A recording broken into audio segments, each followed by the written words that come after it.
एक दिन मम्मी मेरे पास आई और बोली, इस बार अन्नकूट पर तू भी चल रही है मामा जी के घर? हर बार मना करती रहती है। मुझे उम्मीद की एक किरण नजर आने लगी।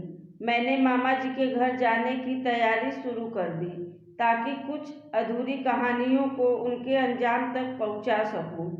मेरा नाम स्वाति सिंह है और इस समय मेरी उम्र 22 साल होने वाली है। जिम और स्विमिंग की वजह से मेरा फिगर किसी को भी अपने तरफ आकर्षित करने की ताकत रखता है। मैं कॉलेज के प्रथम वर्ष की परीक्षा दे चुकी हूँ। मैं अन्नकूट पर मम्मी के साथ अपने मामा जी के घर आई हुई थी। मेरे मामा जी के परिवार में उनका एक बेटा है चंचल और एक बेटी है आंचल।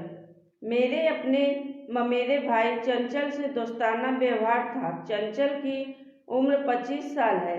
मैं और चंचल भाई बहन की तरह कम अच्छे दोस्त की तरह ज़्यादा ही रहते थे। हम दोनों रात को अक्सर देर रात तक छत पर बैठकर बातें किया करते थे।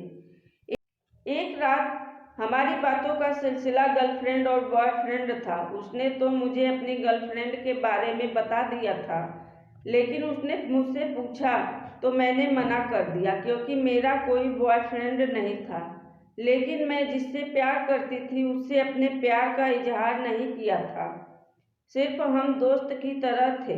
हमारी कभी कभी प्यार की बातें भी हो जाती थी। मैंने उससे कभी वैसा वाला प्यार नहीं किया था। चंचल बोला, स्वाति तुम्हारा किसी से चक्कर तो होगा? इसमें कुछ गलत भी नहीं है, सबका होता है। तुम मुझे बता सकती हो, शायद मैं कोई मदद कर दूं। यह सुनकर मेरी भी हिम्मत बढ़ गई और मैंने सिर हिलाकर हाँ कहा। वह थोड़ी देर चुप रहा, फिर मुझसे पूछा, कौन है वो? मैंने सोचा जब इसको इतना बता चुकी हूँ तो नाम भी बता दूँ। मैंने उसको बता दिया कि वह मामा जी के स्कूल में पढ़ाता है और मैंने उसका नाम भी बता दिया। उसका नाम सुनकर चंचल चौंक गया और बोला, उस चूतिया से प्यार है? फिर चंचल बोला, तेरा दिमाग तो ठीक है ना? वह शादीशुदा है। हाँ मैं जानती हूँ। चंचल बोला, क्या वह भी मुझे चाहता है? मैंने कहा हाँ।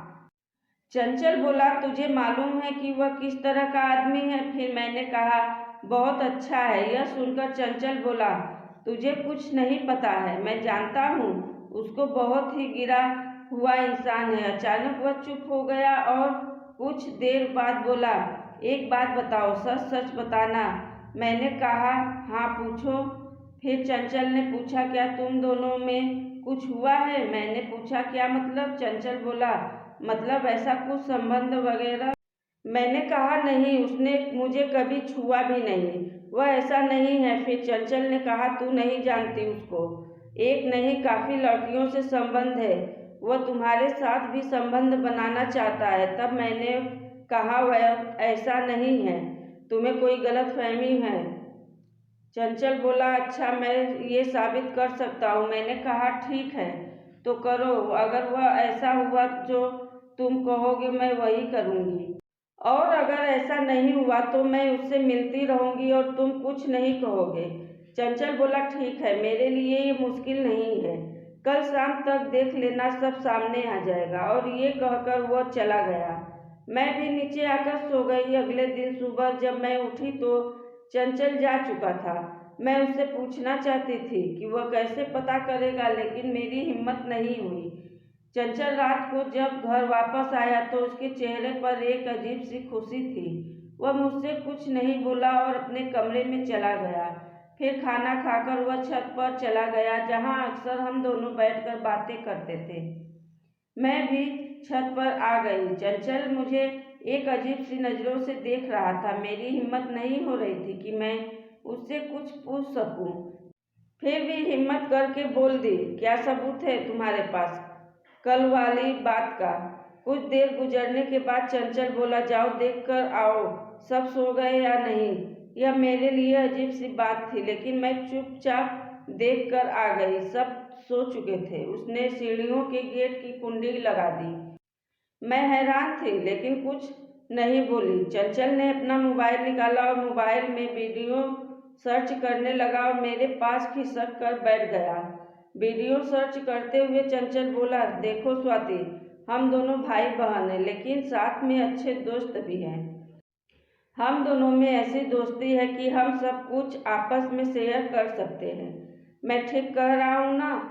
मैंने हाँ में सिर हिला दिया। चंचल ने कहा, देखो तुम अब जवान हो गई हो और खूबसूरत भी हो। मैं जानता हूँ कि लड़के तुम्हारे फिगर को हसरत भरी नज़रों से निहारते होंगे। बहुत से लड़के तुम्हें पाने की ख्वाहिश भी रखते होंगे।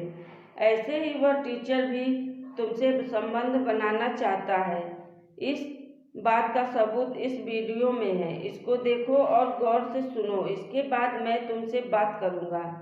ये कहकर उसने वीडियो शुरू कर दिया। स्क्रीन पर क्लासरूम का मंजर था। वह सबको पढ़ा रहा था। कुछ देर बाद क्लास खत्म हो गई। सब लड़के लड़कियां क्लास से बाहर चले गए, लेकिन प्रियंका बाहर नहीं गई। अब क्लास में वह टीचर और प्रियंका ही थे। टीचर ने गेट की कुंडी लगा दी और वह प्रियंका के पास आया और प्रियंका के बदन को छूने लगा। प्रियंका भी मना करने के बजाय उसका सहयोग करने लगी थी। प्रियंका उससे पूछने लगी, स्वाति से ये सब कब करने वाले हो? टीचर बोला, बस कुछ दिनों में उसके भी मज़े ले लूँगा। तेरी पहचान वाली है, अगर तू कुछ मदद कर दे तो उसको भी जल्द अपने प्यार के जाल में फंसा लूँ। इसके साथ ही चंचल ने वीडियो बंद कर दी और मेरी तरफ देखकर बोला, अब मेरी बात पर यकीन हुआ? तब मैंने चंचल से पूछा, प्रियंका को मेरा और उसके बारे में कैसे पता? तो चंचल ने कहा, मैंने ही प्रियंका से बोला था। तो प्रियंका को तुमने भेजा उसके पास? चंचल ने कहा, हाँ, प्रियंका उससे पहले से ही फंसी थी, इसलिए मैंने उसकी मदद ली। तब मैंने चंचल से कहा, तुम प्रियंका को मना क्यों नहीं करते हो? चंचल ने कहा, यार तू प्रियंका को नहीं जानती है, उसने और भी न जाने कितने लड़कों से संबंध बना रखे हुए हैं। मुझे सबूत दिखाने के लिए प्रियंका से ये सब करने के लिए कहने में तुम्हें शर्म नहीं आई? तुमको एक बात बोलूं? हाँ बोलो। मेरी कसम खाओ किसी को नहीं बोलोगी? तब मैंने कहा, कसम खाती हूँ, किसी से नहीं बोलूँगी। तब चंचल बोला, प्रियंका मुझसे भी संबंध बनाना चाहती थी और वह तुम्हारी जिंदगी भी ऐसे खराब कर देता, इसलिए मैं प्रियंका की तरह बर्बाद होते हुए तुमको नहीं देख सकता हूँ, क्योंकि तुम मेरी बहन और एक अच्छी दोस्त हो। तो तुम ही बताओ, तुमको कैसे फंसने देता इस जाल में? फिर मैं उसको गले लगाकर बहुत रोई।